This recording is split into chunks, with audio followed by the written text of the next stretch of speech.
stay tuned to watch Jamie go down hills. Today's how-to video is a little bit of an odd one in that I'm not actually sure if I'm capable of it. Not here at least anyway, but that won't stop us giving it a good go. Talk to any non-cyclist and it won't be too long before they either ask you, why are all cyclists such a drain on society? Or what's the fastest you've ever gone on a bike? Obviously, the answer that we all want to be able to give is the 3-figure number of 100 kilometers an hour, but it's certainly easier said than done to hit the elusive century. A few years ago, I did proudly join the 100 kph club. That's 62 miles per hour for our old school English audience. That was on a very long, very straight descent in the Alps, but once kind of feels like it could be a one-off or a GPS error, doesn't it?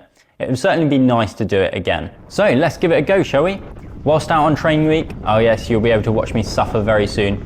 I found a nice straight descent, GoPro'd myself up to the eyeballs and waited for a dry day, as it really is a bad idea to fall off doing anything like that speed. I lost enough teeth and skin at 50 kph. Yeah, so okay, my first attempt didn't exactly go to plan. Back to the drawing board. So to gain those extra 20 or so kph, it's clear that I'm going to have to make a few changes.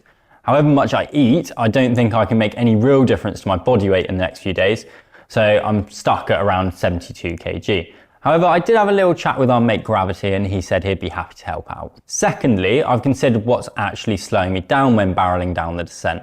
And there's only really 2 things. Okay, that is a bit of a simplification. I'm ignoring drivetrain losses, as I probably won't be pedaling when I hit my top speed. And vibrational losses, well, they just are what they are. So firstly is my rolling resistance. That's caused by the contact patch between my tyre and the road.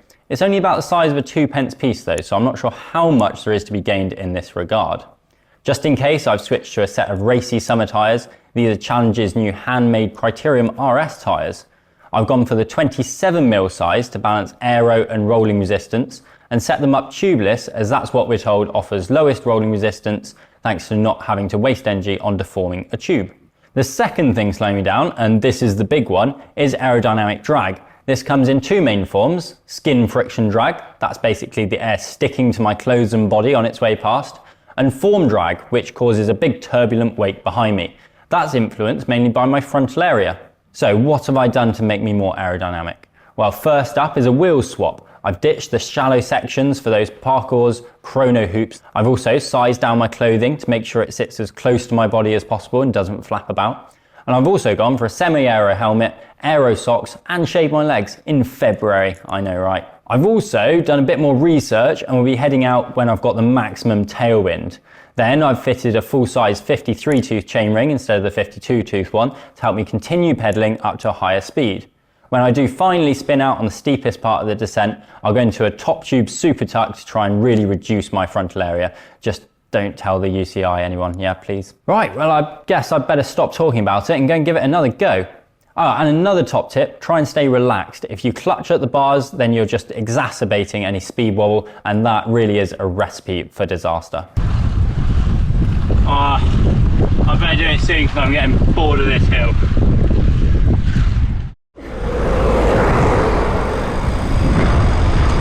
Things I do for a video. So it took me 5 attempts in the end. Well, actually, it probably took me a few more, but I didn't record all of them. Anyway, I think the main difference was A, trying a different descent, and B, looking up the wind direction.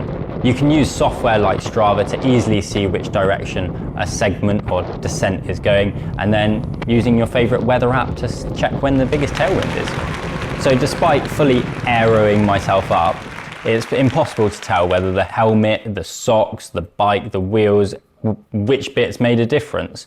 But we do have a video coming soon on the most ridiculous aero tech we could find, so look out for that one. Oh, and there's also a video on whether we can make Ed any quicker at descending by strapping 8 kilos to him. That should be fun. Let us know what your top speed on a bike is down in the comment section below, and also include where you did it. Let's see if we can find out what the fastest descent in the world is. I have a strong suspicion it's the wide open roads of Switzerland, where many of the pros have hit their top speeds, which are in excess of 120 kilometers an hour. Now that really is mad.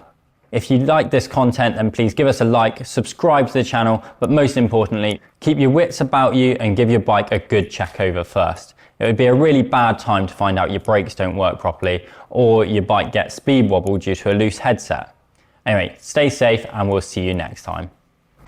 Talking about My girl. Jamie's got a song stuck in his head.